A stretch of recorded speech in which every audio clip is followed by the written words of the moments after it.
Straw man is a term that you may have heard during a political debate or argument on social media.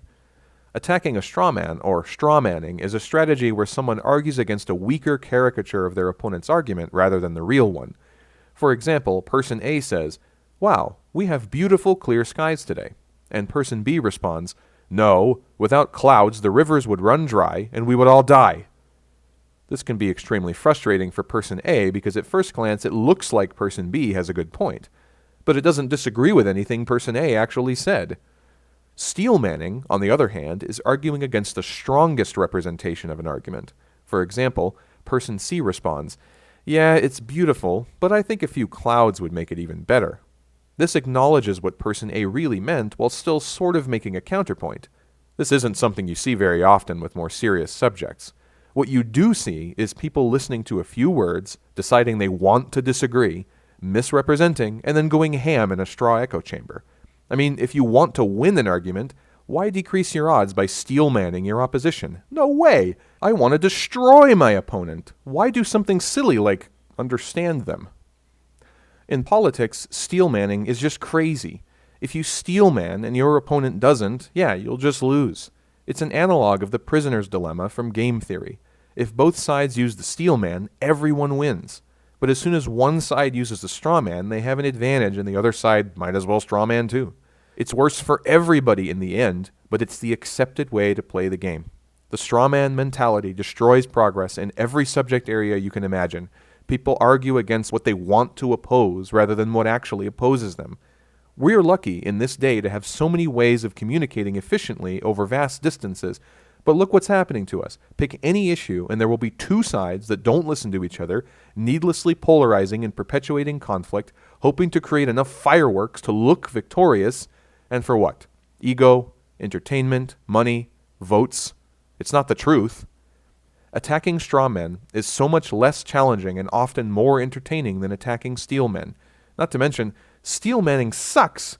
It's already painful just listening to something you disagree with, let alone spending precious cognitive resources trying to come up with a better version of it. Perpetual conflict is what sells the Netflix subscriptions, not some boring compromise, armistice, or agreement. Yeah. And nevertheless, at some level, we all know the steel man is the answer to any conflict. This video is called Steel and Straw because the steel and straw man are often posed as opposites, but the steel man is actually much more. Think about how you go about listening to a new song. Let's say I hate dubstep music and my friend asked me to listen to some.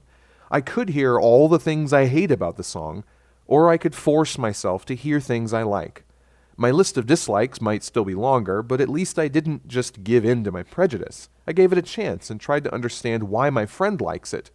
I bring this up because we've all done it before. It's like steel manning the song. In a way, the steel man is an instrument to fight all manner of biases we know we have. The straw man actually falls under a larger umbrella too, logical fallacies of distraction, including the red herring, ad hominem, appeal to authority, cherry-picking, etc., the solution to all of which is the steel man, by the way. If we say, "Hey, I think it's important to rinse your hands well before using soap," and someone responds, "Lol, you're saying we shouldn't use soap, Raffle? You're just complaining because you don't like taking baths, oh Mao." We'll probably take the bait, dropping everything to defend against the accusation that we don't like baths, making us complicit in the distraction. Which brings me to my first point of advice. Don't get distracted. No, I'm just kidding. We can't really avoid that. But once we realize we've been distracted, concede the point.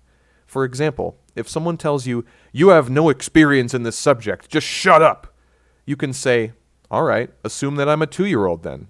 What does that have to do with the point I made?" This completely disempowers the distraction. It's kind of like using the steel man, granting them the maximum effect of their distraction, which exposes it as useless rather than costing you energy defending your ego instead. Which brings me to the second point of advice. Put off your ego as long as you can. Yes, I know this is extremely difficult and sometimes impossible, but the last thing you want to do is put your ego on the table right at the beginning and give yourself a lot to lose. I'd like to open this discussion with, "You're a moron and every word you say is wrong." Give your opponent the same respect you would want.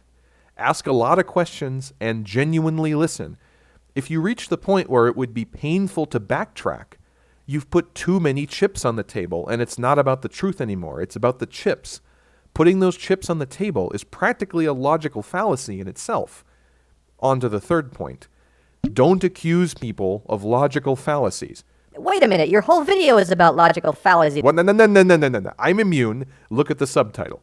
No, but really, I think we massively underuse the steel man, but we also overuse the terminology of logical fallacies, like, that's a no true Scotsman fallacy, that's a non sequitur, or even, you're exhibiting the Dunning-Kruger effect.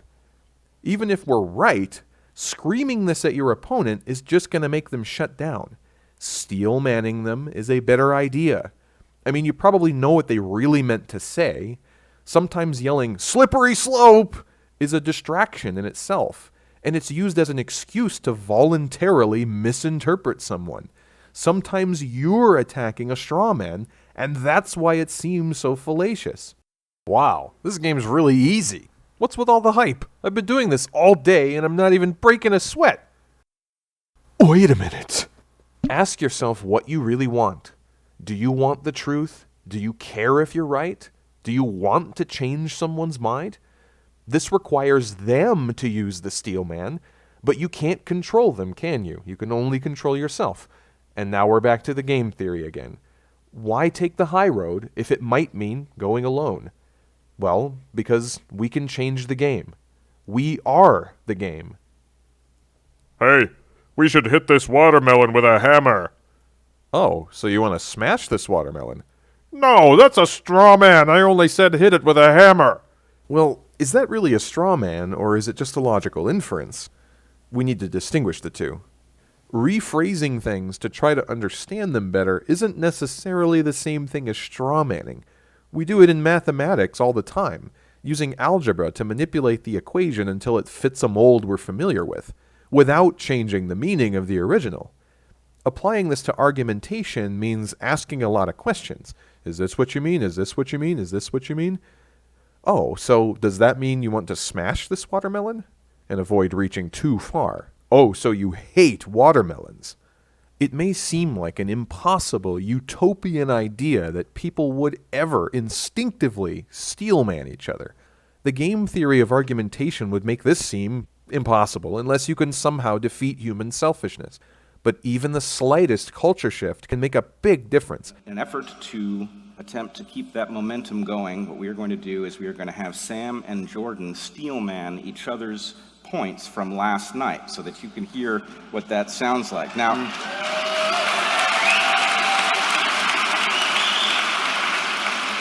again, I know it sucks to argue like this. It feels like giving your opponent an advantage. But the thing we're missing is, this person is not your opponent. They are your teammate. Steelmanning their argument is the best way to strengthen your own. This is the essence of science. This is why science works. Every theory is built on the pillars of its strongest opposition, and if it gets replaced, it just becomes one of the pillars. Want to prove the earth is round?